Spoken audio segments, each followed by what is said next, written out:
स्वागत है इस नए एक्सप्लेनर में, जहां हम एक ऐसी हैरान अंगेज कहानी की गहराई में जाएंगे जो किसी हॉलीवुड थ्रिलर जैसी लगती है पर बिल्कुल सच है। सोचिए, एक थिएटर एक्टर जो ना सिर्फ एक पड़ोसी देश के मिलिट्री सिस्टम में घुसता है बल्कि वहां सबसे ऊंचे स्तर तक पहुंच जाता है। आइए इस डीप कवर स्पाई की दास्तान को डिटेल में समझें। कहानी शुरू करते हैं साल 1979 से। जगह है रावलपिंडी, पाकिस्तान। आधी रात का वक्त और एक बेहद सुरक्षित मिलिट्री जोन। इमेजिन कीजिए, एक पाकिस्तानी आर्मी का मेजर वहां अकेले बैठा है। अपने दोस्तों और परिवार के लिए वो नबी अहमद शाकिर है, एक वफादार ऑफिसर। लेकिन जैसे ही सब सो जाते हैं, ये मेजर चुपके से मोर्स कोड के जरिए एक खुफिया मैसेज भेज रहा है। ये सीन अपने आप में कितना टेंस और ड्रामेटिक है ना। यहाँ सबसे बड़ा पैराडॉक्स यानी विरोधाभास सामने आता है। एक तरफ है नबी अहमद शाकिर, एक डिवोटेड मिलिट्री ऑफिसर, और दूसरी तरफ उनके अंदर छुपी असली पहचान रविंद्र कौशिक, राजस्थान का एक थिएटर एक्टर जो अब एक कवर्ड इंटेलिजेंस एसेट बन चुका है। ये सच में हैरान करने वाली बात है कि कैसे एक आम सिविलियन अपनी पूरी जिंदगी, अपना पास्ट मिटाकर एक राइवल नेशन की सेना में इतना बड़ा ओहदा हासिल कर लेता है। इस पूरे प्रोसेस को समझने के लिए हमें इस टाइमलाइन को शुरू से देखना होगा। 1952 में राजस्थान के स्टेज पर एक्टिंग करने से लेकर 1979 में पाकिस्तानी आर्मी में मेजर बनने तक का सफर, और फिर 1983 का वो साल जब सब कुछ बदल गया, जिसके बाद 2001 में मुल्तान की जेल में उनका दुखंत अंत हुआ। आइए इस सफर के एक एक पड़ाव को खोलकर देखते हैं। तो पहला फेज है the origin, from stage to shadows. शुरुआत होती है 1952 के एक आम से ड्रामा फेस्टिवल से। लेकिन यहाँ इंडिया की रिसर्च एंड एनालिसिस विंग यानी रॉ किसी नॉर्मल रिक्रूट की तलाश में नहीं थी। उन्हें एक ऐसा एक्टर चाहिए था जो एक डीप एसेट बन सके। अब ये डीप एसेट क्या होता है?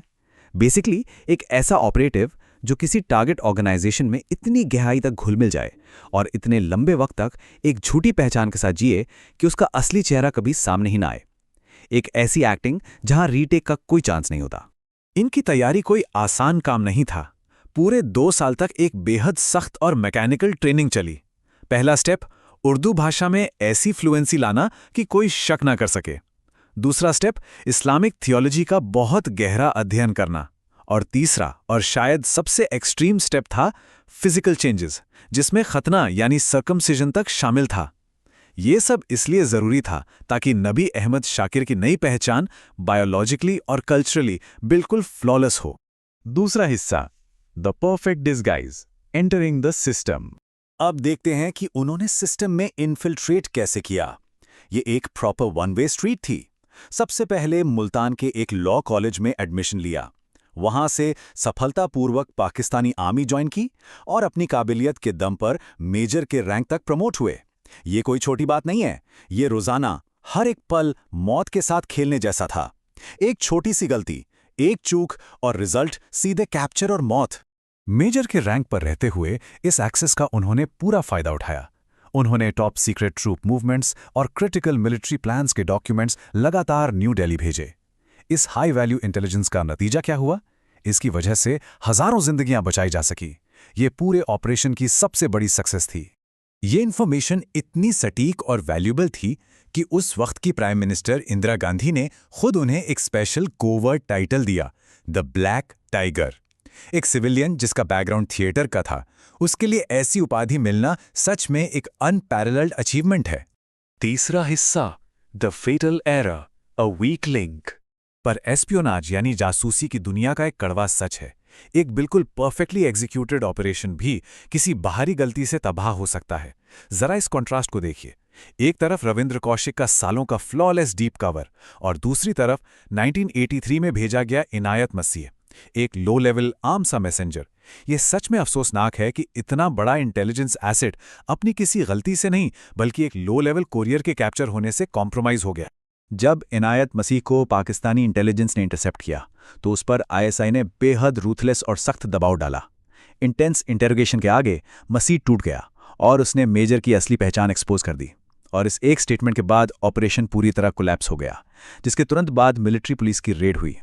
चौथा और आखिरी phase, an undercover tragedy, the final years. Arrest होने के बाद का सफर दिल दहला देने वाला था। उन्हें इनफेमस सियालकोट जेल में रखा गया। एक कबूलनामा निकलवाने के लिए सालों तक एक्सट्रीम फिजिकल और साइकोलॉजिकल टॉर्चर किया गया। पर सबसे हैरान करने वाली बात यह है कि इन 18 सालों के दर्दनाक टॉर्चर के बावजूद उन्होंने कभी अपना कवर नहीं तोड़ा, किसी के आगे नहीं झुके।